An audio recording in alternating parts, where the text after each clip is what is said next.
Hello dear friends, मैं हूं doctor साहिल रॉय और मैं आपका बहुत बहुत स्वागत करता हूं मेरे YouTube channel AU commerce scholar में। दोस्तों, हम यूनिवर्सिटी ऑफ इलाहाबाद के 2021 के एंट्रेंस एग्जाम की तैयारी कर रहे हैं, जिसमें हम यूजीएटी, जिसमें बीकॉम एंट्रेंस की तैयारी चल रही है, और पीजीएटी यानी पोस्ट ग्रेजुएशन एडमिशन टेस्ट में हम एमकॉम की प्रिपरेशन कर रहे हैं। दोस्तों, आज का हमारा टॉपिक है money and banking mock test part 1। ये पार्ट 1 है। आने वाले समय में part 2, part 3, part 4, part 5, part 6 सब मिलने वाला है। हमने ऑलरेडी अकाउंटेंसी का पार्ट 1 अपलोड कर दिया है, इकोनॉमिक्स का पार्ट 1 अपलोड कर दिया है, मैनेजमेंट का पार्ट 1 अपलोड कर दिया है। अगर आपने वीडियोस देखे नहीं तो लिंक डिस्क्रिप्शन में मिलेगा, पहला लिंक है, जाकर के सारे वीडियोस देखिए। कोई मौका मत छोड़िए अपनी तैयारी को वीक करने का। गो फॉर इट, अपनी तैयारी खूब स्ट्रांग कीजिए। आइए शुरुआत करते हैं आज के वीडियो की। दोस्तों, थोड़ा मैं अपना इंट्रोडक्शन दे दूं। मेरा नाम है डॉक्टर साहिल रॉय और मैंने इलाहाबाद यूनिवर्सिटी से बीकॉम, एमकॉम और पीएचडी की डिग्री हासिल की है। 12 साल का टोटल टीचिंग एक्सपीरियंस है, जिसमें 3 साल यूनिवर्सिटी ऑफ इलाहाबाद में मैंने खुद पढ़ाया है। हमारे चैनल को अगर आपने अभी तक सब्सक्राइब नहीं किया है तो प्लीज सब्सक्राइब कर लीजिए और बेल आइकन दबा दीजिए, ताकि लेटेस्ट अपलोडेड वीडियो की नोटिफिकेशन आप मिस ना कर सकें और आपकी तैयारी में किसी भी तरीके की कोई बाधा ना आए। हमारा एक और चैनल है साहिल रॉय ब्लॉग से। अगर सहयोग कर सकें तो आप इस चैनल को भी सब्सक्राइब करें और देखें कि हम इलाहाबाद और इलाहाबाद के बाहर के बहुत सुंदर सुंदर वीडियोस बनाते हैं, तो आप उसे भी प्लीज जाकर के चेकआउट करें। आइए सबसे पहले हम मॉक टेस्ट पे फोकस करते हैं। ये सारी चीजें तो लगी रहती हैं। दोस्तों, हमारा पहला क्वेश्चन है, money is what money does, who said it. ये डेफिनेशन है, money is what money does. ये डेफिनेशन किसने दी थी? We have got 4 options. पहला ऑप्शन है क्रूथर, दूसरा ऑप्शन है रॉबर्टसन, तीसरा ऑप्शन है वॉकर और चौथा ऑप्शन है पॉल एंजिंग। दोस्तों, इस क्वेश्चन का सही आंसर आप कमेंट करके भी बता सकते हैं। और इस वीडियो लेक्चर में टोटल 20 क्वेश्चंस हैं, तो वीडियो लास्ट में जब कंप्लीट होगा तो आप बताइएगा कि आउट ऑफ 20 क्वेश्चंस आपके कितने क्वेश्चंस सही हुए, जिससे पता चल जाएगा कि आपकी तैयारी किस हिसाब से चल रही है। दोस्तों, ठीक है, तो इस क्वेश्चन का सही आंसर है option C, professor Walker. Professor Walker ने डेफिनेशन दी थी, money is what money does. ठीक है, option C is the correct answer for the given question. हमारा दूसरा question, money in the normal sense means. Normal sense में money का मतलब क्या होता है? पहला ऑप्शन करेंसी, दूसरा option currency and demand deposit, तीसरा option currency and all bank deposits और चौथा ऑप्शन ऑल लिक्विड एसेट्स। इस क्वेश्चन का सही आंसर अगर आपको मालूम है तो प्लीज कमेंट करके बताइए, वरना हम तो हैं बताने के लिए। दोस्तों, करेंसी क्या होता है? करेंसी याद रखिएगा, ये लीगल टेंडर होता है। Currency is a legal tender which is issued by central bank of any nation. India में सेंट्रल बैंक कौन है? आरबीआई है। ठीक है, आरबीआई जो करेंसी इशू करता है, मतलब जो भी पैसा प्रिंट करता है, that is called currency and it's a legal tender. इसे हम अकाउंटिंग मनी भी कहते हैं, क्योंकि रुपीज बनाया जाता है और रुपीज में ही हम अकाउंटिंग करते हैं। अमेरिका चले जाइएगा तो अमेरिका में डॉलर वहां की अकाउंटिंग मनी है और वहां का सेंट्रल बैंक डॉलर इशू करता है, तो डॉलर वहां की करेंसी हो गई यूनाइटेड स्टेट्स ऑफ अमेरिका की। इंडिया की करेंसी हमारी रुपीज होगी, आईएनआर जिसे हम बोलते हैं। दूसरा ऑप्शन है currency and demand deposit. Currency हम बता चुके हैं, डिमांड डिपॉजिट का मतलब वो पैसा जो आप अपने बैंक में जमा करते हैं। ठीक है, डिमांड डिपॉजिट मतलब वो पैसा जो आप अपने बैंक में, आपने जब डिमांड डिपॉजिट किया है, उसको जब भी आप डिमांड करेंगे तो आपका बैंक आपको चुपचाप वापस कर देगा। ठीक है, ये नहीं पूछेगा कि किस लिए ले रहे हो, क्या करोगे, कहाँ खर्चा करना है। मत करो, बचा के रखो, ये सब बात नहीं करते, ये सब मम्मी बोलती हैं। ठीक है, तीसरा ऑप्शन है currency and all bank deposits. ठीक, जितना भी पैसा बैंक में डिपॉजिट किया है। और लास्ट ऑप्शन था ऑल लिक्विड एसेट्स। दोस्तों, इस क्वेश्चन का सही आंसर है money in the normal sense means all liquid assets. Option D is the correct answer. हमारा अगला क्वेश्चन, क्वेश्चन नंबर 3। क्वेश्चन है हमारा, find out the correct statements. इनमें से कौन सा स्टेटमेंट एकदम सही है, आपको पता लगाना है। ठीक है, बहुत सिंपल सा सवाल है। पहला option, money must essentially be legal tender. ठीक, दूसरा, demand deposit of banks are also money. ठीक, तीसरा option, true deposits of banks are also money और चौथा option, all money is currency.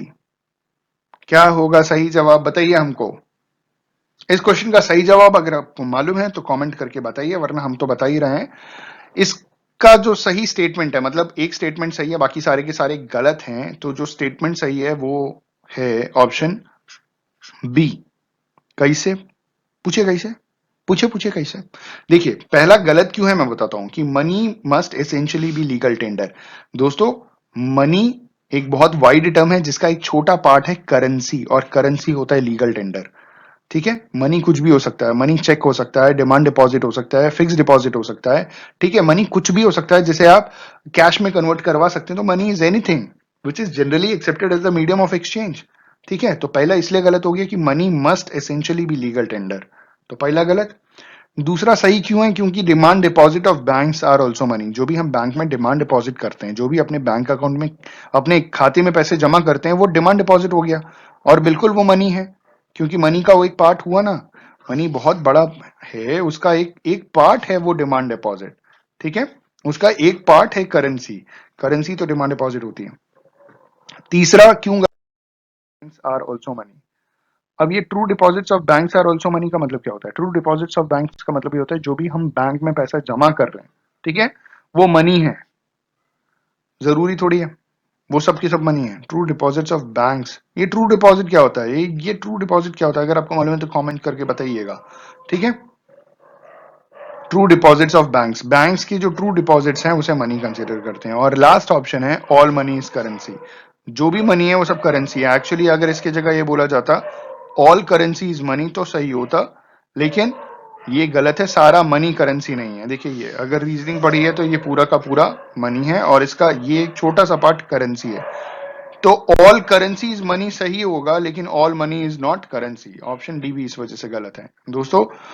Option B सही जवाब है। आई होप आपको समझ में आया होगा। आगे बढ़ते हैं। हमारा अगला क्वेश्चन, क्वेश्चन नंबर 4 क्वेश्चन है हमारा, which of the following is an essential function of money. Money का कौन सा एक एसेंशियल फंक्शन है, जिसे हम बेसिकली कह सकते हैं प्राइमरी फंक्शन। मनी के बेसिक 3 फंक्शंस होते हैं। ठीक है, एक होता है प्राइमरी फंक्शन, एक होता है सेकेंडरी फंक्शन, तीसरा होता है कंटिंजेंट फंक्शन। ठीक है, तो basically primary function, secondary function और कंटिंजेंट फंक्शन। तो इन्होंने बोला which of the following is an essential, मतलब एसेंशियल बोले तो प्राइमरी फंक्शन। पहला ऑप्शन स्टोर ऑफ वैल्यू, दूसरा ऑप्शन मेजरमेंट ऑफ वैल्यू, तीसरा ऑप्शन ट्रांसफर ऑफ वैल्यू, और चौथा ऑप्शन बेसिस ऑफ क्रेडिट। दोस्तों इस क्वेश्चन का सही आंसर है, क्या होगा आंसर?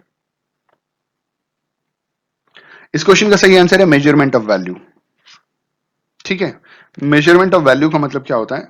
देखिए, सबसे जो बेसिक फंक्शन होता है that is medium of exchange, और दूसरा होता है major of value. Primary function में सिर्फ 2 फंक्शन आते हैं, पहला मीडियम ऑफ एक्सचेंज, ठीक है, और दूसरा मेजर ऑफ वैल्यू। की किसी भी गुड्स या सर्विसेज की आप वैल्यूएशन आप किस में करते हो? आप मनी में करते हो। हमने 1 लीटर दूध खरीदा, दूध वाले ने बोला 50 रुपए लीटर, ठीक, आप समझ रहे हैं? तो वो जो दूध था, it's a good, it's a commodity, right.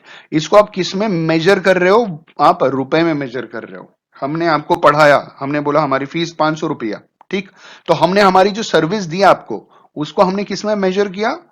Money में। तो मेजरमेंट ऑफ वैल्यू, किसी भी चीज का वैल्यूएशन आप मनी के टर्म्स में करते हो, तो this is the primary function और the essential function of money. Option B is the correct answer for the given question. मुझे मालूम है बहुत एक्सप्लेन कर रहा हूं, लेकिन ये आपकी जानकारी के लिए बहुत जरूरी है, तो प्लीज वीडियो में बने रहिएगा, आपको एडिशनल बहुत कुछ जानने को मिलेगा। दोस्तों हमारा अगला क्वेश्चन है, Paul Einzig classified the function of money is. ये जो भाई साहब हैं जिनका नाम है पॉल इनजिंग, ठीक है, इन्होंने मनी के फंक्शन को क्लासिफाई किया था। क्या क्लासिफाई किया था? पहला ऑप्शन प्राइमरी एंड सेकेंडरी, दूसरा ऑप्शन एसेंशियल एंड सब्सिडियरी, तीसरा ऑप्शन स्टैटिक एंड डायनेमिक, और चौथा ऑप्शन कंटिंजेंट एंड अदर्स। दोस्तों इस क्वेश्चन का सही आंसर है, ये जो भाई साहब है ना पॉल एंजिंग, इन्होंने क्लासिफाई किया था मनी को एज अ ऑप्शन, पता है आपको? Option C static and dynamic. दोस्तों स्टैटिक का मतलब जो चीज फिक्स होती है, और डायनेमिक का मतलब होता है जो चीज चेंज होती रहती है टाइम टू टाइम या एनवायरमेंट टू एनवायरमेंट। हमें भी चेंज होना जरूरी है, अगर जिंदगी में तरक्की करनी है तो आपको समय के हिसाब से चीजें अडॉप्ट करनी जरूरी है। ये एक टीचर का एक स्टूडेंट को एक छोटा सा एक मतलब एक ज्ञान है, ये समझिएगा इस चीज को, कि दुनिया में जो भी चीजें अपग्रेड हो रही है, आपको भी खुद को अपग्रेड करना है, अपडेट करना है, अदरवाइज आप लाइफ में पीछे रह जाओगे। तो you have to be very dynamic in nature, आपको भी डायनामिक होना है, and you should be very open, कि जो भी लाइफ में कुछ नया सीखने को करने को मिले, you should be ready for it. ठीक है, और गो फॉर इट, करिए। सबको अपॉर्चुनिटीज नहीं मिलती, अगर आपको मिल रही है then go for it. Option C is the correct answer दोस्तों। हमारा अगला क्वेश्चन नंबर 6 क्वेश्चन है हमारा, in the barter system commodities are exchanged with. Barter system में कॉमोडिटीज को किस चीज के साथ एक्सचेंज किया जाता है? पहला ऑप्शन गोल्ड पीसेस, दूसरा ऑप्शन पेपर करेंसीज, तीसरा ऑप्शन कॉमोडिटी, चौथा ऑप्शन नन ऑफ दीज। कितना सिंपल सा सवाल है। जब भी मनी बैंकिंग शुरू होता है तो सबसे पहले हम बार्टर सिस्टम ही पढ़ते हैं। दोस्तों इस क्वेश्चन का सही आंसर है ऑप्शन सी। ठीक है, बार्टर सिस्टम के बारे में आपको बता दूं, ये 17,000 बीसी से शुरू हुआ।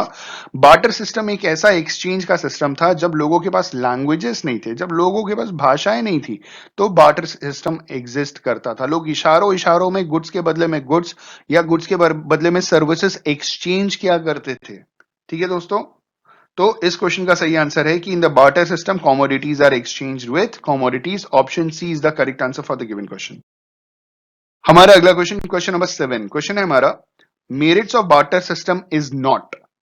बार्टर सिस्टम का क्या इसमें से मेरिट नहीं है? मेरिट का मतलब एक हिसाब से आप समझिएगा एडवांटेज। अगर एडवांटेज नहीं है तो पक्का डिसएडवांटेज होगा। ठीक है, पहला ऑप्शन मिनिमम रिस्क, दूसरा option need of double coincidence of bonds, ठीक है, तीसरा ऑप्शन सिंप्लिसिटी और चौथा option no problem of over and under production. दोस्तों इस क्वेश्चन का सही आंसर है ऑप्शन, क्या होगा बताइए? Merit of barter system is not need of double coincidence of bonds. आपको मालूम है ना, ये वो मेरिट नहीं है, ये हम सीधा सीधा डीमेरिट्स पढ़ते हैं ना बार्टर सिस्टम का, तो ये डीमेरिट्स है। सबसे इंपॉर्टेंट डीमेरिट है कि need of double coincidence of bonds. तो ये option B is the correct answer for the given question. इसके ऊपर भी वीडियो है मनी बैंकिंग के, आप प्लेलिस्ट में जाकर के वीडियो देख सकते हैं, आपको डिटेल में सारी चीजें एक्सप्लेन मिलेंगी। हमारा अगला क्वेश्चन नंबर 8 है हमारा, it is not possible in barter system to transfer of value. देखिए इन्होंने बोला कि बार्टर सिस्टम में इनमें से क्या चीज पॉसिबल नहीं है। ठीक है, it is not possible in barter system to transfer of value, दूसरा option produce for social requirements, तीसरा ऑप्शन एक्सचेंज ऑफ कमोडिटीज और चौथा ऑप्शन नन ऑफ दीज।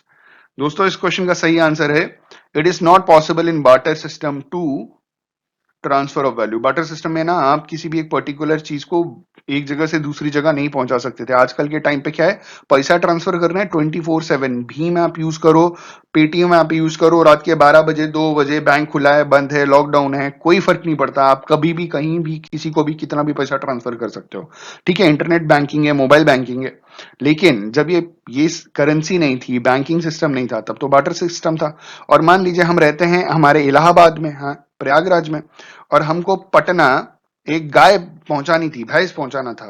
ठीक है, ताकि वहां पे वो भैंस को हमारे रिलेटिव किसी को दे करके कुछ एक्सचेंज करवा सकें, क्योंकि बार्टर सिस्टम में तो एक्सचेंज सिस्टम था।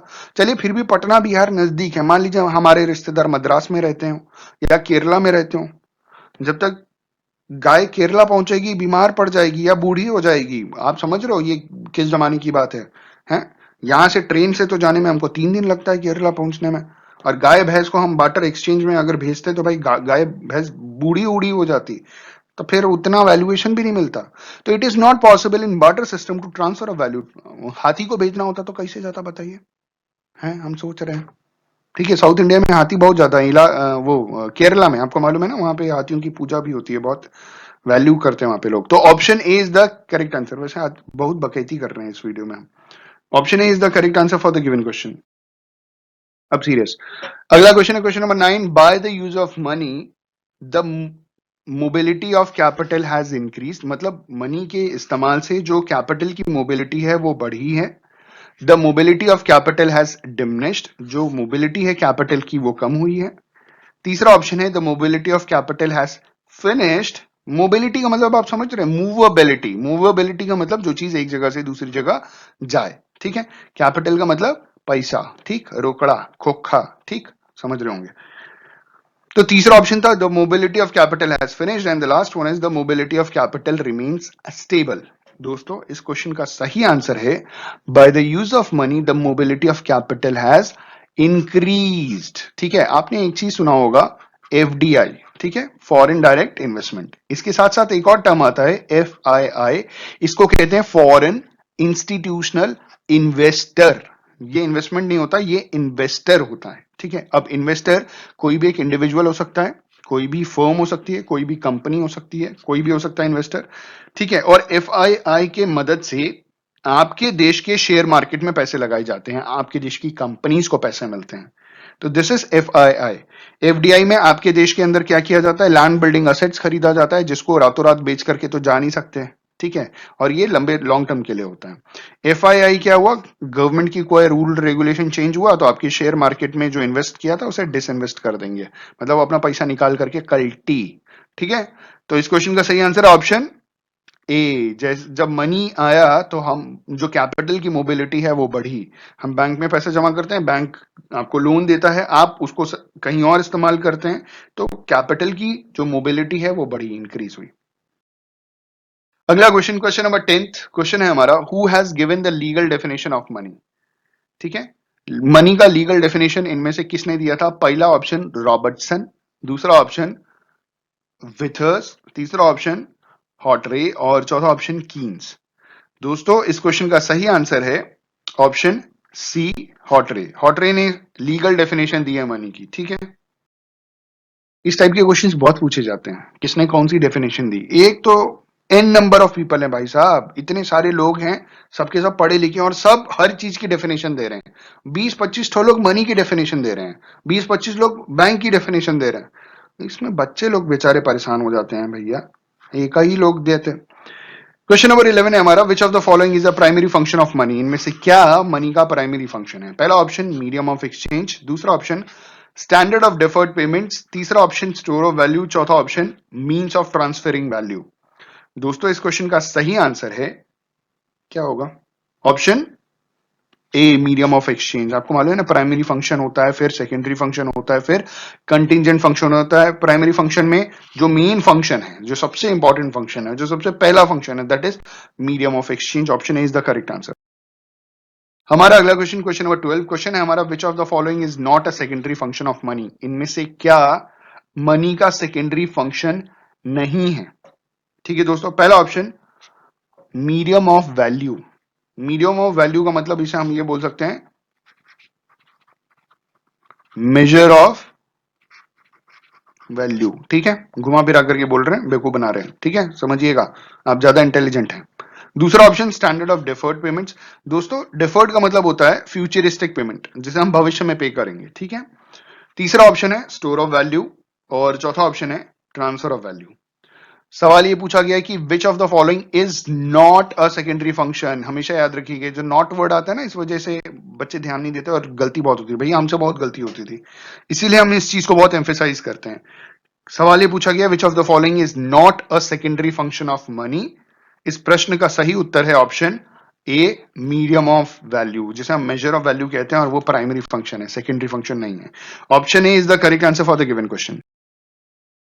अगला क्वेश्चन, क्वेश्चन नंबर 13 क्वेश्चन है हमारा, money is useful only in the socialist economy. Socialist economy जहां पे वेलफेयर की बात की जाती है और जहां पे ज्यादातर देश के रिसोर्सेज गवर्नमेंट के कंट्रोल में रहते हैं। ठीक है, दूसरा ऑप्शन है कैपिटलिस्ट इकोनॉमी। कैपिटलिस्ट इकोनॉमी वो होती है जहां पे सिर्फ प्रॉफिट मैक्सिमाइजेशन की बात की जाती है और जो देश के रिसोर्सेज है वो प्राइवेट लोगों के हाथ में रहते हैं। ठीक है दोस्तों, सोशलिस्ट इकोनॉमी का जो सबसे बेसिक एग्जांपल है वो है हमारा चाइना।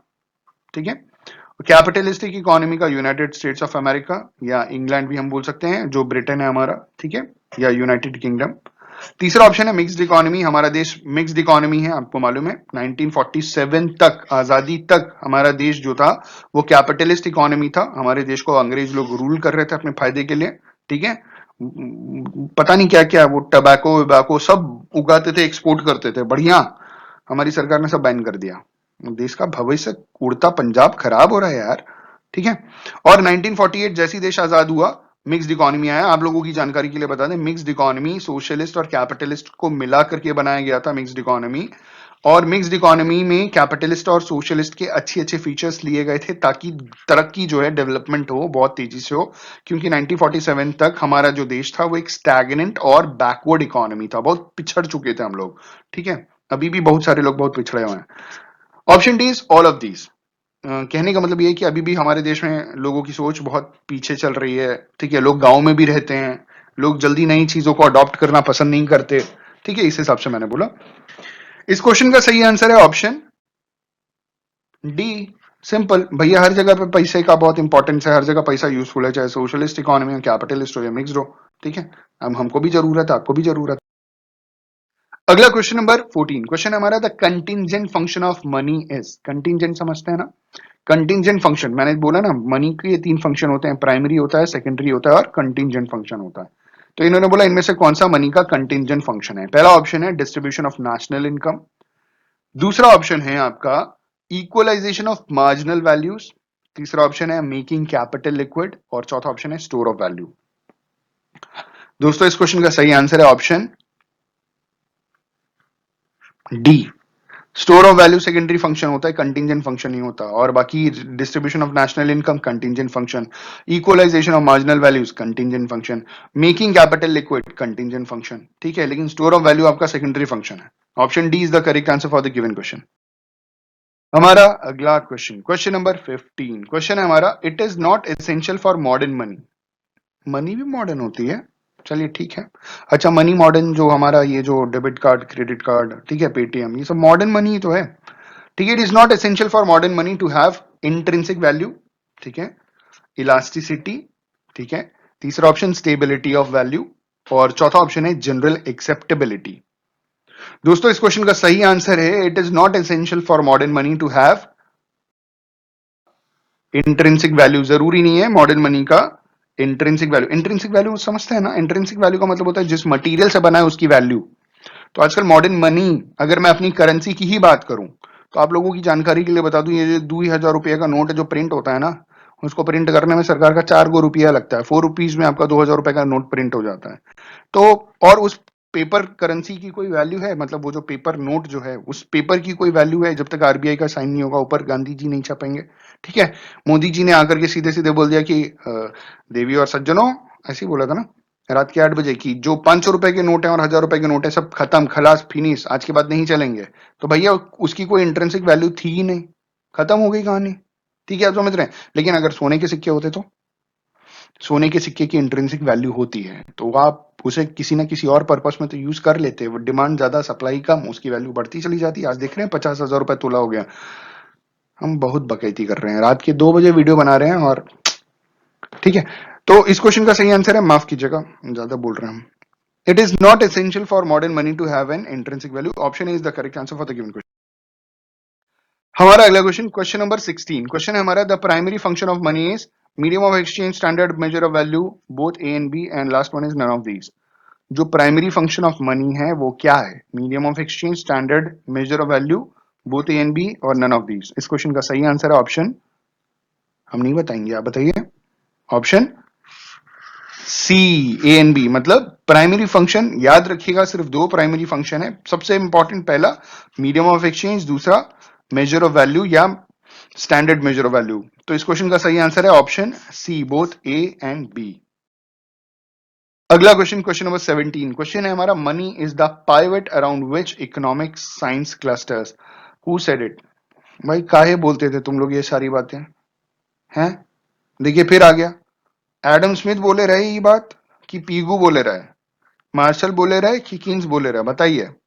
हैं कि money is the pivot around which economic science clusters, ये जो इंग्लिश है ये किसने बोली थी? ये डेफिनेशन किसने दी थी? तो दोस्तों इस क्वेश्चन का सही आंसर है ऑप्शन सी, मार्शल। मार्शल ने बोला था money is the pivot around which economic science clusters. ठीक है, एम से मनी इज द, अब ये क्या मैं रिलेट कर रहा हूं कि एम से मनी है तो एम से मार्शल होगा? ऐसा कुछ नहीं है। ठीक है, एडमो कमाल के रहे और पीगू तो भैया जाऊं जाऊं डेफिनेशन दिए, कहा बताएं। तो दोस्तों इस क्वेश्चन का सही आंसर है ऑप्शन सी, मार्शल। अगला क्वेश्चन, क्वेश्चन नंबर 18, क्वेश्चन है हमारा money as a basis of price mechanism is most effective in. ठीक है, समझ में आया? फिर से बोले, money as a basis of price mechanism is most effective in. Money को अगर हम प्राइस मैकेनिज्म के तौर पे लें तो ये किस जगह सबसे ज्यादा इफेक्टिव होगा? प्राइस मैकेनिज्म का मतलब आप समझ रहे हैं, चीजों की कीमत बढ़नी घटनी, किसी भी चीज की, गुड्स या सर्विस की सबसे पहले कॉस्ट पता लगाएं। कॉस्ट बोले तो लागत, ठीक है, वो भी प्राइस के टर्म्स में होगा और उसके बेसिस के ऊपर, कॉस्ट के ऊपर आप थोड़ा प्रॉफिट लेंगे, प्रॉफिट के ऊपर सरकार थोड़ा जीएसटी लेगी, उसके बाद आएगा सेलिंग प्राइस जिसमें आप सामान खरीदेंगे। ठीक है, तो money as a basis of price mechanism is most effective in socialist economy, capitalist economy, planned economy, and of these. दोस्तों इस क्वेश्चन का सही आंसर है money as a basis of price mechanism is most effective in capitalist economy. ठीक है, option B is the correct answer for the given question. अगला question, question number 19। Question है हमारा, money has a number of merits but it has so many demerits also. ठीक है, पैसे के बहुत सारे डीमेरिट्स हैं। The demerits are seen when. Demerits कब आता है मनी का? पहला option, money becomes the master instead of a servant. ठीक है, दूसरा option, the capital oriented economy exist. तीसरा option, the socialistic pattern of economy exist. और आखिरी option, in all the conditions. दोस्तों इस क्वेश्चन का सही आंसर क्या है बताइए। इस क्वेश्चन का सही आंसर है कि मनी का जो सबसे बड़ा डीमेरिट देखा गया है वो ये है कि money becomes the master instead of servant. ठीक है, जब पैसा लोगों का दिमाग खराब कर देता है, लोगों के पास ढेर सारा पैसा आना शुरू हो जाता है ना, तो लोगों का थोड़ा माथा खराब हो जाता है, फालतू खर्चा करना शुरू कर देते हैं और जो मर्जी वो करना शुरू कर देते हैं, मेरी मर्जी। ओके, ठीक है, सामान फालतू खरीदना शुरू, कुछ भी भैया। आपकी जानकारी के लिए आपको बता दूं, हर एक चीज की वैल्यू बढ़ रही है, रेट बढ़ रहा है। ठीक है, हर एक चीज की, पेट्रोल 100 रुपए पार हो गया, ठीक, अभी और महंगा होगा, चिंता मत कीजिए। डीजल भी 100 रुपए पार होगा, ठीक है, वो भी और महंगा होगा। सरकार ने बोला अगले 6 महीने तक पेट्रोल और डीजल के प्राइसेस बढ़ेंगे। ठीक है, इंटरनेशनल मार्केट का इफेक्ट है, सरकार का कोई गलती नहीं है, टेंशन मत लीजिए। ठीक है, तो अब क्या है, ये हम क्यों बता रहे थे? हम ये इसलिए बता रहे थे कि मनी बिकम्स द मास्टर। हर चीज का रेट महंगा हो रहा है, लेकिन इंसान की जान की कीमत बहुत सस्ती हो गई। लोग बहुत थोड़े से पैसे के लिए किसी की जान ले लेते हैं, आप समझ रहे हैं? तो ये जो पैसे के लिए जान लेना है, आप समझ रहे हैं कितनी बड़ी बात है ये। तो money becomes the master instead of servant. Money को एज अ सर्वेंट आप यूज नहीं कर सकते। और मनी क्या है यार, पैसा क्या है? लोग पैसे जो कमाते हैं, क्या चीज है ये आपको जरूरत को पूरा करने का एक सोर्स है और कुछ नहीं है। ठीक है, आपको भूख लगी है, आपको कोई फलानी चीज खानी है, पैसा आपके पास, गो फॉर इट। ठीक है, आपको कहीं ट्रैवल करना है, आपके पास पैसा है, गो फॉर इट। आपका जो मन करता है वो करने का एक सोर्स है। ठीक है, आप मेरी बात समझ रहे हो? और कुछ नहीं है पैसा। मोह माया में मत रहिएगा, खूब मेहनत कीजिए, खूब पैसा कमाइए और अपने सपने पूरे कीजिए, जो भी आप सपने देखते हैं। ठीक है, पैसा कलेक्ट करके रखिएगा, आप नहीं खर्च कर पाइएगा, कोई और खर्च कर लेगा। ठीक है, कई बार होता है ना साइबर क्राइम, खाते में ऐसा पैसा उड़ गवा, क्या समझो, ओके बाद ना आता वापस। ठीक है, सरकार भी वापस नहीं ला पाती, पुलिस भी वापस नहीं ला पाती। हमारी एक असिस्टेंट प्रोफेसर इलाहाबाद यूनिवर्सिटी के खाते के, सर के खाते के से 21 बार, 21 टाइम्स किसी ने गोला मारा, मतलब समझ रहे हैं हम, 21 बार, और कोई कंट्रोल नहीं है। तो मन लगा के मेहनत कीजिए, मन लगा के पैसा कमाइए, सपने देखिए और उसको पूरा कीजिए। लास्ट क्वेश्चन पे जाते हैं हम। इस क्वेश्चन का सही आंसर ऑप्शन ए था। लास्ट क्वेश्चन है हमारा, question number 20। Money is that which does the function of money who has given this definition है। Money is that which does the function of money who has given this definition है। ऐसी भी कोई definition है? चलिए देख लेते हैं कौन दिया था। पहला ऑप्शन मार्शल, दूसरा है हार्टले विथर्स, तीसरा ऑप्शन मिल, चौथा ऑप्शन थॉमस। इस क्वेश्चन का सही आंसर है हार्टले विथर्स ने ये डेफिनेशन दी थी, जिसमें इन्होंने कहा था money is that which does the function of money who has given this definition। दोस्तों बताइएगा आज का वीडियो कैसा लगा? थोड़ा बड़ा हो गया, कुछ चीजें एक्सप्लेन की, थोड़ी बकैती की। 20 क्वेश्चंस में से आपके कितने क्वेश्चंस सही हुए ये प्लीज आप कमेंट करके बताइएगा। आप लोग कमेंट करके बता रहे हैं, मेरे लिए बहुत बड़ी मोटिवेशन है, आप मेरे को इतना प्यार दे रहे हैं। ठीक है, मैं कमेंट्स आप सबके सबके कमेंट्स पढ़ता हूं, आपने देखा होगा सबके कमेंट्स पे लाइक करता हूं। तो प्लीज ये प्यार बनाई रखिएगा, आपका प्यार ही मुझे आज भी रात के 2-2:30 बजे वीडियो बनाने के लिए, मतलब आप समझ रहे हैं, प्रेरित कर रहा है। On this note, thank you so much for watching this video. Have a good day and all the very best for your examinations.